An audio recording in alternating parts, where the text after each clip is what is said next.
Hello student. तो आज के इस सेशन में हम जो देखने वाले हैं वो ऑर्गेनिक केमिस्ट्री का सबसे इम्पोर्टेंट रिएक्शन है जो बहुत सारे क्वेश्चंस बना सकता है और हमें उस कॉन्सेप्ट को बहुत आसानी से क्या रखना है, ध्यान रखना है। तो ध्यान रखिएगा, रिड्यूसिंग एजेंट में जो आता है LiNH4 जो लिथियम एल्यूमिनियम हाइड्राइड होता है, इसके बहुत अच्छे अच्छे क्वेश्चन बनते हैं। कैसे इस पर क्वेश्चन बनेंगे और कैसे हम उसे विद इन सेकेंड मिनट में सॉल्व कर सकते हैं, विद इन सेकेंड में कब सॉल्व कर सकते हैं, आइए इस सेशन में हम देखेंगे। जैसे LiLH4 आज याद रख लीजिएगा, दुनिया का स्ट्रॉन्गेस्ट रिड्यूसिंग एजेंट होता है, इलेक्ट्रोकेमिकल सीरीज में सबसे टॉप में होता है। और आप सब जानते हैं ना, एल्कीन और एल्काइन को बस छोड़ दीजिए, याद रखिएगा, एल्कीन और एल्काइन को छोड़ दिया जाए तो ये सब को रिड्यूस कर देता है। तो याद रखिएगा, जहां जहां लहल होगा वो ऑक्सीजन वालों को बदल देगा अल्कोहल में, यदि नाइट्रोजन होगा तो उसको बदल देगा एमीन में, और यदि नाइट्रोजन के साथ ऑक्सीजन है तो उसे चेंज कर देगा एमीन में।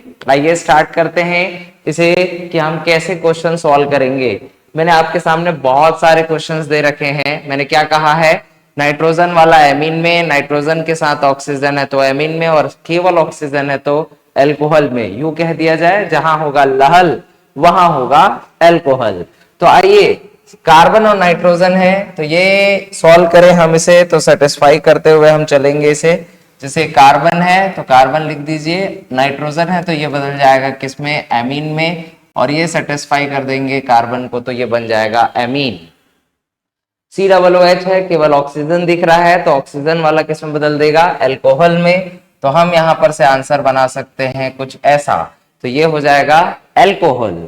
यदि NC है तो यहां पर N और कार्बन को सेटिस्फाई करता हुआ यदि लिखूंगा तो 3 यहां पर ऐसा, ये हो जाएगा एमीन। और लास्ट क्वेश्चन, आप लोग मुझे बताइएगा कि इसका आंसर क्या होगा और उसे कॉमन नेम में हम क्या कहेंगे।